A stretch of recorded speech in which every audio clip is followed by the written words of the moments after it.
Hello guys, magandang umaga. Bagong araw, bagong kaalaman. Nalalapit na naman ang holiday seasons at malamang marami tayong a-attendang parties. Minsan hindi maiiwasan na ikaw ay matamaan ng diarrhea. Pag-usapan natin ang diarrhea, bakit nga ba nagkaka-diarrhea? Well, madaming factors like food poisoning, pwede din tayong makakuha sa contaminated water supply, pwede din sa bacteria or parasite, at pwede din itong maging side effect ng other medications. Kailangan nating ma-identify ang cause to give you the proper treatment. What can we do kapag tayo nagkakaroon ng diarrhea? Ang pinaka-priority ay ang hydration. Kailangan nating mapalitan yung mga tubig na nawawala sa ating katawan kapag nagkakaroon tayo ng watery stools. Second is to take probiotics such as Ursiflora dahil binabalance nito ang microbiome ng ating tiyan. We can also take Orisol or Pedialyte or homemade warm water, salt at sugar upang ma-replenish ang mga nawalang fluid at electrolytes sa ating katawan. Take it frequent but in small amount. Pagdating naman sa pagkain, it's important to start small and also wag nating bibiglain ang ating tiyan. Kapag hindi pa tayo ready, wag munang kumain. Now, when you are ready to take in food, ano yung mga food groups na pwede nating kainin? We can start with low fiber and bland diet. Ang pinaka-famous na food group na pwede nating kainin ay banana, apple, rice or lugaw, at toasted bread.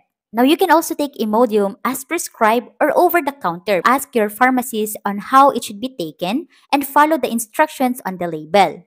Tandaan na ang Imodium ay hindi dapat ibigay sa mga batang under 12 years old unless it is prescribed by the doctor kasi meron itong calculation. Let me just warn you to seek medical consultation first before taking this medication if may blood sa stool nyo or color black ito kasi pwedeng meron ka na palang bleeding sa loob.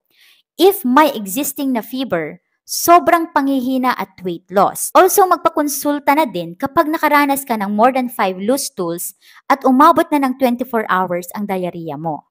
If mga bata ang pinag-uusapan, kailangang dalhin sila agad sa hospital kapag nakakaranas sila ng diarrhea dahil ang kalaban natin dyan ay ang dehydration, which can be a life-threatening condition sa mga bata. Ano yung mga simptomas na kailangan nating bantayan na maaaring mag-indicate na dehydrated ng isang bata or isang tao? Nagkakaroon yan ng skin dryness, tinting of the skin, sunken eyeballs, at ang kanilang fontanelle ay lumulubog. Yung bunbunan ng mga baby, yung may soft spot dyan, lumulubog yan kapag dehydrated ang bata. At kapag ang baby ay hindi na makadede, those are emergency cases kaya dalhin agad ang baby sa pinakamalapit na hospital para magkaroon ng fluid resuscitation na tinatawag. Now, how can we prevent having diarrhea? You have to know your body because meron tayong tinatawag din na lactose intolerance. Ngayon, kung meron kang lactose intolerance, iwasan mo muna ang macaroni. Do proper hand washing and wash and prepare your food properly.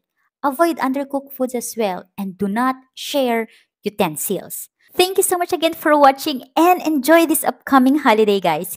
Keep safe. Bye for now.